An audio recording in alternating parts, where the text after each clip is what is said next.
Hey everybody, it's Micah29 here. Yeah, the name sucks. The 9-year-old me decided to call my channel that and I still haven't changed it. Maybe I'll change it soon, who knows. But this is my first countdown that I decided to narrate. In the past, I haven't done that.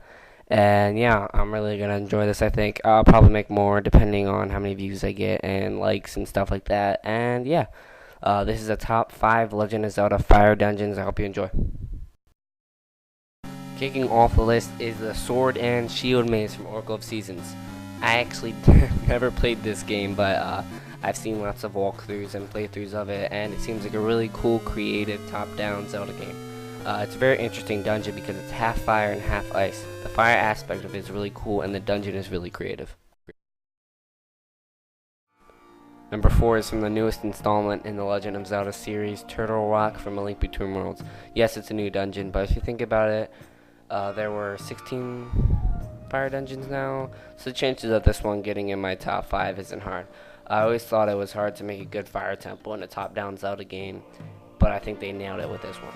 I found the dungeon to be the most difficult out of all the dungeons in the game. Graphically, I think this dungeon looks really nice on the 3DS.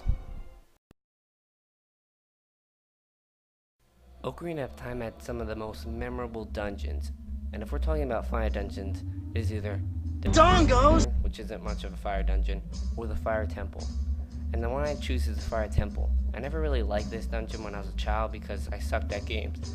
The first time I entered it, I lost my tunic to one of those sucky things and had to go back and get a new one. It sucked.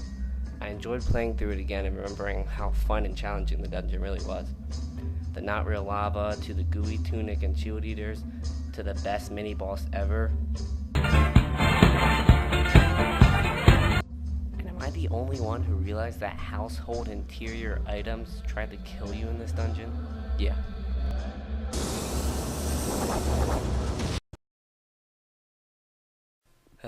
Skyward Sword, a Zelda game that created a massive crevices between the fans who loved it and the ones who hated it. I am on the hating side. Well, I wouldn't go as far to say I hate it, but I find it very slow and boring and not much of a Zelda feel to it, including most of the dungeons. But two in particular were pretty enjoyable, the Earth Temple and the Fire Sanctuary. I had a hard time picking between the Earth Temple and the Fire Sanctuary, but I ended up going with the Fire Sanctuary because I really liked the layout of this dungeon. It really caught my eye with its fashionable architecture that resembles an Indian temple of some sort. The puzzles were fun and the temple took good use of the item as sections of it were used to dig underground. And the boss. Were any of us expecting to see him here? Well, I guess he's a pretty fiery boss, if you know what I mean.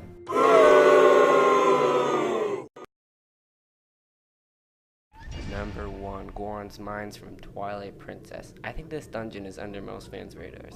I mean, you can walk on ceilings at a slow pace, but you can walk on ceilings. Mixing water and lava was risky, but it worked. The iron boots and bow were put to good use, and the idea of splitting the boss key into 3 was awesome and different. And of course the music, it makes you feel like you're in a friggin' sauna. The one and only fault would be the boss. It was epic but way too easy. So far in my eyes, this is the best fire dungeon yet. Maybe the next Zelda game will beat it, who knows.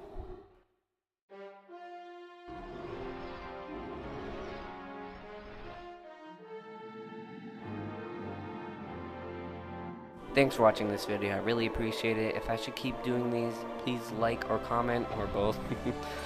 Thanks, peace.